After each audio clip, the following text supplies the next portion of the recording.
Hola y bienvenidos. Hoy nos sumergimos en un material que la verdad se atreve con una de las preguntas más grandes que existen, el origen de la vida. Tenemos sobre la mesa un folleto, se titula El origen de la vida. 5 cuestiones dignas de análisis. Efectivamente, y es un texto con una estructura muy clara. Lo que hace es plantear un cara a cara entre dos ideas, la evolución y la creación. Y lo hace a través de 5 preguntas clave. Exacto. Así que nuestra misión hoy es desglosar la lógica de este folleto. Vamos a analizar cómo construye su caso, qué pruebas presenta y, bueno, qué conclusiones nos propone, ciñéndonos siempre a la información que contiene. Perfecto.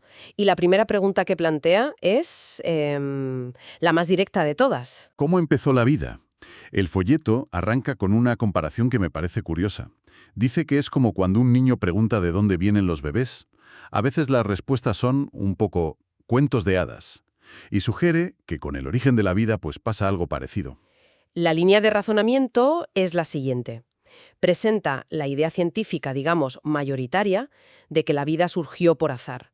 Pero inmediatamente la contrasta con una cita de un profesor de biología, Alexandre Meinez, que afirma que tras 50 años de investigación, ninguna prueba empírica ha sustentado la hipótesis de la aparición espontánea de la vida.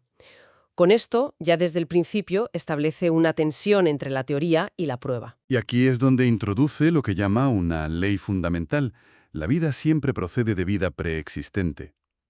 O sea que, para que la vida surgiera de la no vida, esta ley tendría que haberse roto en algún momento.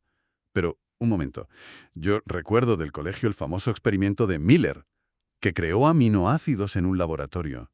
Parecía un paso enorme. ¿Cómo responde el folleto a eso?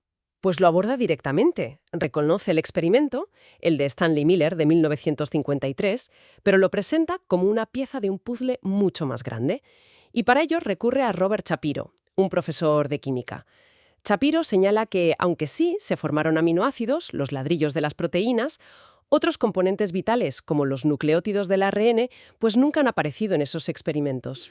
Claro, el argumento es que tener los ladrillos no es tener la casa entera. Exacto. El folleto insiste en que para que una célula sea viable, necesitas la colaboración simultánea de al menos 3 tipos de moléculas complejas: el ADN, que es el plano, el ARN, el transcriptor, y las proteínas, que son las máquinas. Todo a la vez. Todo a la vez. Y aquí es donde el texto se apoya muchísimo en la estadística. Cita a Shapiro, que califica la probabilidad de que una molécula de ARN autorreplicante surgiera por azar como una suerte de milagro. Y con las proteínas es peor, ¿no? Peor, las cifras son aún más extremas. Una probabilidad de 1 en 1000 billones para que una proteína simple se forme al azar. Y luego está el clásico dilema del huevo y la gallina, pero a nivel molecular. El texto lo expone así.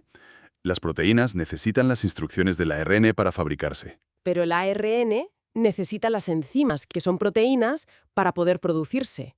Es un círculo de dependencia total. Un callejón sin salida, parece. Esa es la idea que quiere transmitir. Cita a una doctora de la NASA, Carol Cleland, que admite que las probabilidades de que ambos sistemas cooperaran por azar desde el principio son infinitesimales. Y para cerrar este punto, el folleto utiliza una analogía que me parece muy potente. La del robot. ¿La del robot? Pregunta, si un científico construye un robot que puede copiarse a sí mismo, ¿demuestra que el robot surgió por azar? La respuesta es obvia, no. Demuestra que se necesita una inteligencia brillante para crearlo. Claro. Pues traslada esa lógica a la célula. Sugiere que si algún día creamos vida en un laboratorio, no estaremos demostrando que pudo ocurrir por azar, sino justo lo contrario, que se requiere un diseño inteligente. Es una forma muy efectiva de darle la vuelta al argumento. Vale, el primer punto ataca la probabilidad.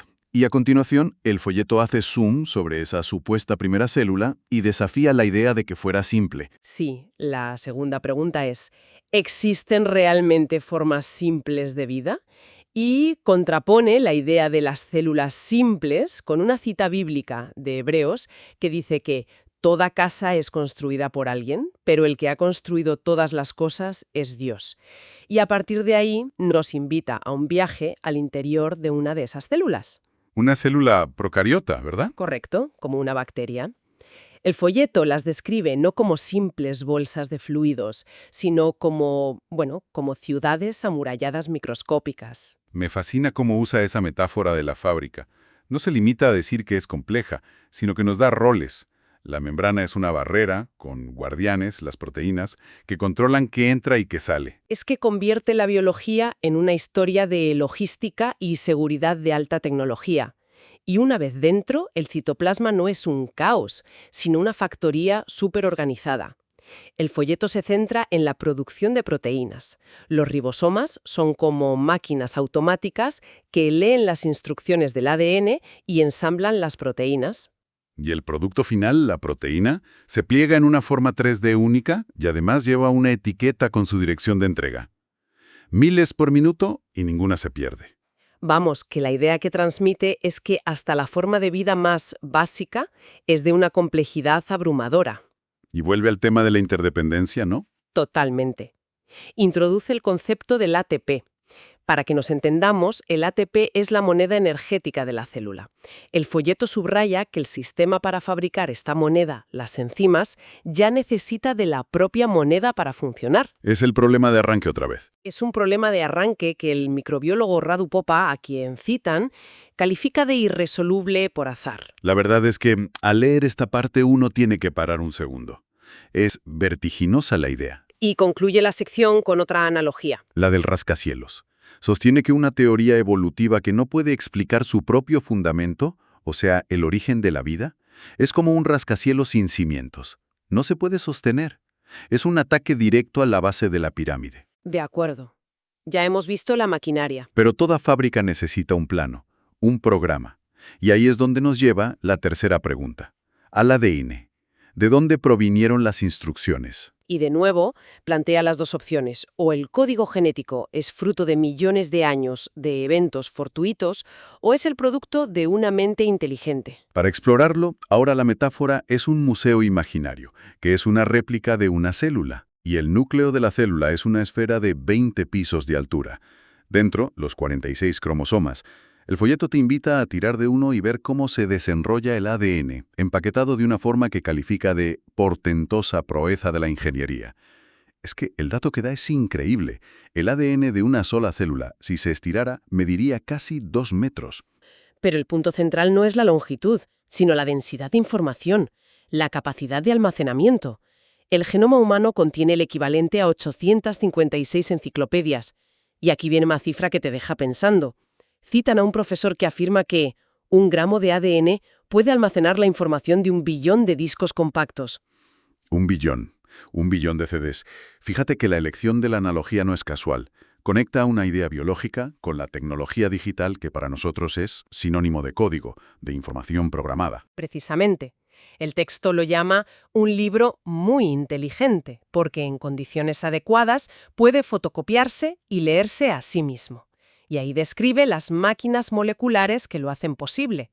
La replicación del ADN se presenta como un tren de enzimas que recorre la doble hélice copiándola a una velocidad de 100 travesaños por segundo. Y con un sistema de corrección de errores además. Con un sistema de corrección de errores que es la envidia de cualquier programador. Y luego está la transcripción. Otra máquina que lee los genes y fabrica copias en ARN para llevar las instrucciones a las fábricas de proteínas. Es un sistema de producción y logística impecable que, como recuerda el folleto, está ocurriendo ahora mismo en cada una de nuestras células. Y lo fascinante de esta sección es cómo concluye. No se queda solo en los datos. Apela a la autoridad de científicos que expresaron sus dudas. Menciona a Francis Crick, codescubridor del ADN, que sugirió que era demasiado complejo para haber surgido por azar. Y luego está el caso de Anthony Flew, un conocido filósofo ateo que, según el folleto, cambió de opinión al estudiar la complejidad del ADN. Es interesante que se mencione a Flew. El folleto no solo se apoya en biólogos o químicos, sino que también introduce un argumento filosófico, la idea de que la evidencia debe prevalecer sobre las creencias. Exacto. Con esto cierra su acto molecular y se prepara para cambiar de escala. Y esta complejidad celular nos lleva inevitablemente a la siguiente pregunta. Si las células son tan complejas, ¿cómo se conectan las distintas formas de vida? Y aquí la cuarta sección aborda directamente a Darwin. Cuarta cuestión. ¿Proceden todas las formas de vida de un antepasado común?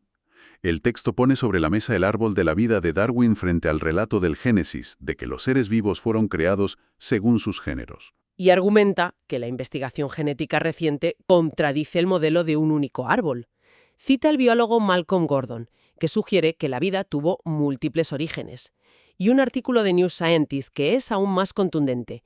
Cita a un científico que afirma que no tenemos ninguna prueba de que el árbol de la vida sea una realidad. Vale, eso por el lado de la genética. ¿Y qué pasa con la prueba clásica, el registro fósil? Pues el folleto lo describe como irregular, citando al paleontólogo David Raup.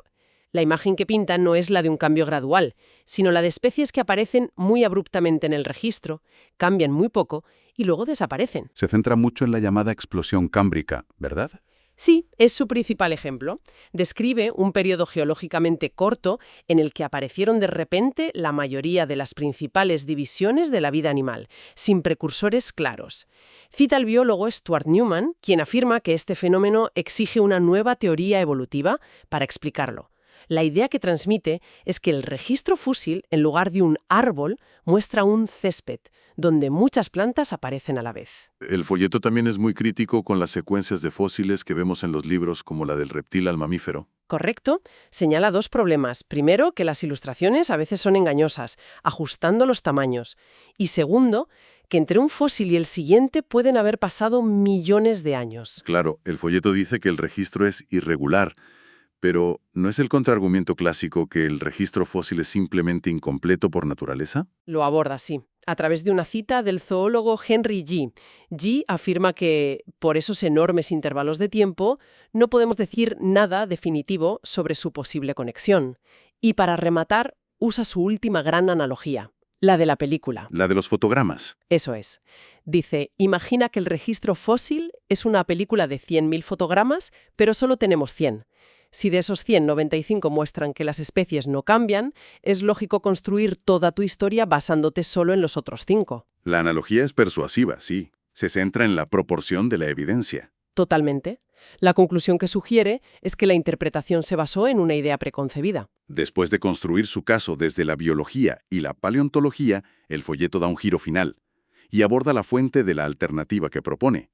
Y así llegamos a la última pregunta. ¿Es razonable creer en la Biblia? Fíjate en la estrategia. Esta pregunta llega al final. Primero intenta establecer que hay lagunas en la teoría estándar y solo después presenta a la Biblia como una alternativa, empezando por las objeciones más comunes. Como la de los 6 días de la creación. Exacto. Aclara que el texto bíblico no exige que fueran 6 días literales de 24 horas. Argumenta que la palabra hebrea para día puede referirse a periodos de tiempo mucho más largos. Con esto intenta desactivar un conflicto directo con la edad geológica de la Tierra. También aborda un tema espinoso, el escepticismo que genera la religión organizada. Sí, y esa distinción que hace es clave para su argumento. Plantea que no sería justo juzgar la Biblia por la conducta de quienes dicen representarla. Intenta separar el texto original de las acciones de las personas. Y finalmente termina con una invitación a examinarla directamente, afirmando que fomenta el uso de la razón y que ofrece respuestas. Así es. Cierra el círculo diciendo que, lejos de ser un acto de fe ciega, creer en su relato es una conclusión razonable basada en las pruebas que ha ido desgranando. Entonces, si damos un paso atrás, es interesante ver la estrategia completa del folleto. Empieza en lo micro, con la probabilidad y la complejidad celular, que apelan a la lógica. Luego amplía el foco a lo macro, el registro fósil, para cuestionar la narrativa histórica. Y finalmente, aterriza en la teología. Es una construcción muy deliberada. Sin duda, el hilo conductor es la idea de que la complejidad que observamos es un indicador de diseño. El material nos deja con la perspectiva de que la evidencia puede interpretarse de distintas maneras y concluye que, desde su punto de vista, las pruebas apuntan a un diseño inteligente. Y termina con una invitación, una última pregunta para reflexionar que va más allá de lo que hemos hablado. Si existe un creador, ¿por qué existe la maldad? Una pregunta que el propio folleto sugiere que tiene una respuesta, pero que deja abierta. Sin duda, un tema para seguir explorando.